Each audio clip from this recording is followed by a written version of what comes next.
ہے اس کی بنیاد پہ جو 9ویں کا اور 11ویں کا امتحان ہے وہ کیلکولیٹ کر سکتے. کلیئر ہو گیا جی؟ اب آ جائے جی تیسری کیٹیگری پہ. اب ہم نے سوچا تھا کہ جنہوں نے گریڈ 10ویں کا اور 12ویں کا امتحان دینا ہے ان کے ساتھ کیا کیا جائے. تو ان سے فیصلہ یہ ہوا ہے کہ جنہوں نے اپنے کلاس 9 کے اور کلاس 11 کے سارے مضمون پاس کیے ہوئے ہیں ان کو پروموٹ کر دیا جائے.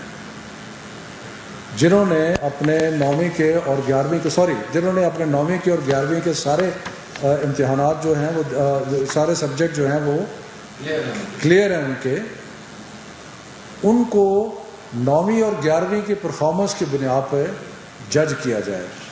یعنی کہ وہ 11ویں کے بعد یونیورسٹی میں بھی جا سکتے ہیں. باقی صرف اس میں ایک ہم نے ایڈیشنل کیا ہے کیونکہ ہمارا جو پچھلے مختلف بورڈز کے جو امتحانات کے حساب کتاب لگایا گیا تو اس میں دیکھا گیا کہ 9ویں کے مقابلے میں 10ویں کا رزلٹ بہتر ہوتا ہے اور 11ویں کے مقابلے میں 12ویں کا رزلٹ بہتر ہوتا ہے.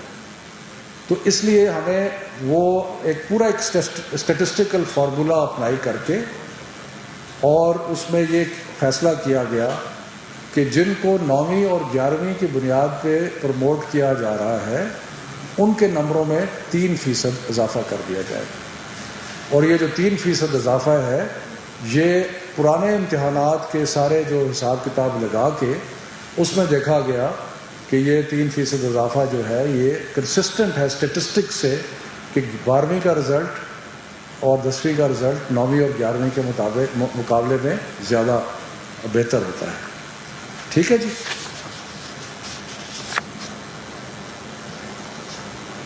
اس کے بعد ایک اور کیٹیگری ہے جو ایسے اسٹوڈنٹ ہیں جو کہ 40% سبجیکٹس میں فیل ہو چکے ہیں 9ویں میں اور 11ویں میں. ان کو پاسنگ مارکس دے دیے جائیں گے. ان کو اور کچھ نہیں گریڈ نہیں کیا جائے گا, پاسنگ مارکس دے دیے اپ ٹو 40%.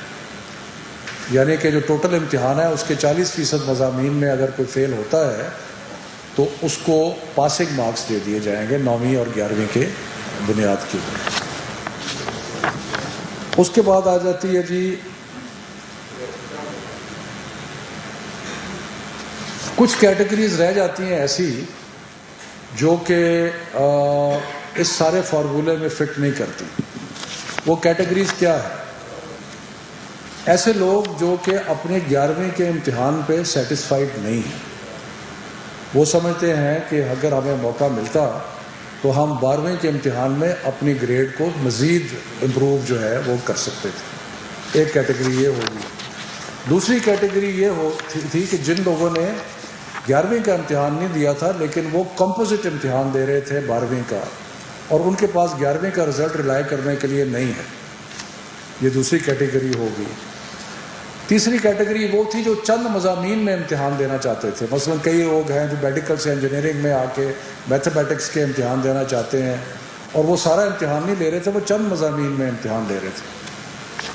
اور چوتھی کیٹیگری ان کی ہے جو 40% سے زیادہ مضامین میں فیل ہو گئے تھے. یعنی کہ وہ پاس مارکس کی اس میں نہیں آتے. تو ان 4 کیٹیگریز کے لیے ہم نے فیصلہ کیا ہے کہ ایک اسپیشل امتحان لیا جائے گا کیونکہ یہ تھوڑا نمبر ہوگا اور یہ امتحان حالات کے مطابق سپٹمبر اور نومبر کے درمیان لیا جا سکتا ہے. میں پھر ریپیٹ کرتا ہوں کیونکہ بہت سارے لوگ دیکھ رہے ہیں اس چیز کو, خاص طور پہ بچے ہمارے دیکھ رہے ہیں کہ اسپیشل ایگزامز کن کے لیے ہوگا.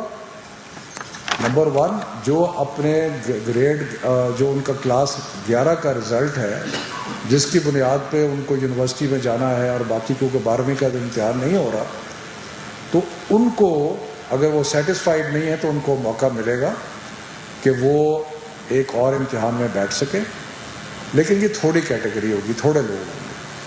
دوسرے وہ کہ جو کمپوزٹ امتحان دے رہے تھے اور اس میں کئی پرائیویٹ اسٹوڈنٹس ہیں, باقی لوگ ہیں جو ایک ساتھ ہی 12ویں کا امتحان دے رہے تھے اور ان کے پاس 11ویں کا رزلٹ نہیں ہے, وہ ہو گئے.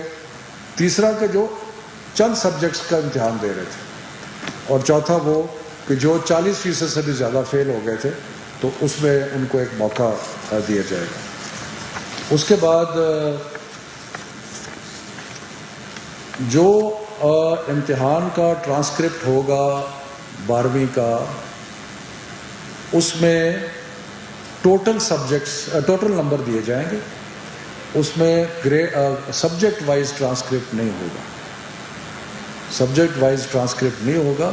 جو ان کے 11ویں کے ٹوٹل نمبر ہیں ان میں 3% ایڈ کر کے وہ ان کا رزلٹ جو ہے وہ اس کا کیلکولیٹ ہو جائے گا. ٹھیک ہے جی. اور یہ اس لیے کیا گیا ہے کہ بورڈز اس میں لکھیں گے کہ ہم نے پرانے حساب کے مطابق اندازہ لگایا ہے کہ یہ بیسٹ پریڈکشن ہے ان کی پرفارمنس کی. ٹھیک ہے جی. جن بچوں نے اسپیشل ایگزام میں حصہ لینا ہے ان سے ریکویسٹ ہے کہ وہ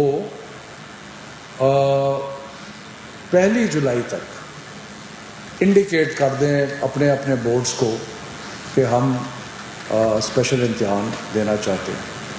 یعنی کہ یہ تقریباً 29 بورڈ ہیں, تو ہمارا یہ خیال ہے کہ یہ اتنے کم بچے ہوں گے کہ ان کو سپریٹ کر کے, لیکن پھر بھی یہ فیصلہ بعد میں ہوگا سپٹمبر اور نومبر کے درمیان کون سا پیریڈ ہے جس پہ ہم حالات کا جائزہ لے کے یہ اسپیشل ایگزام. میرا خیال ہے کلیئر تو ہے, لیکن ایک دفعہ میں اگر تھوڑا سا دوبارہ رپیٹ کر دوں, کئی دفعہ کنفیوژن ہو جاتا ہے. وہ پہلی بات کہ جنہوں نے 9ویں کا اور 11ویں کا امتحان نہیں دیا وہ سارے پروموٹ ہو گئے. ٹھیک ہے جی. اس میں پرائیویٹ بھی ہو گئے, اس میں جو ریگولر اسٹوڈنٹس ہیں وہ بھی ہو گئے. ٹھیک ہے جی. وفاقی وزیر شفقت محمود جو ہیں وہ بتا رہے تھے, اور اسپیشلی بچے بہت زیادہ پریشان تھے اپنے میٹرک ایگزامز کو لے کر. ان کا یہ کہنا تھا کہ وہ بچے جنہوں نے 9ویں اور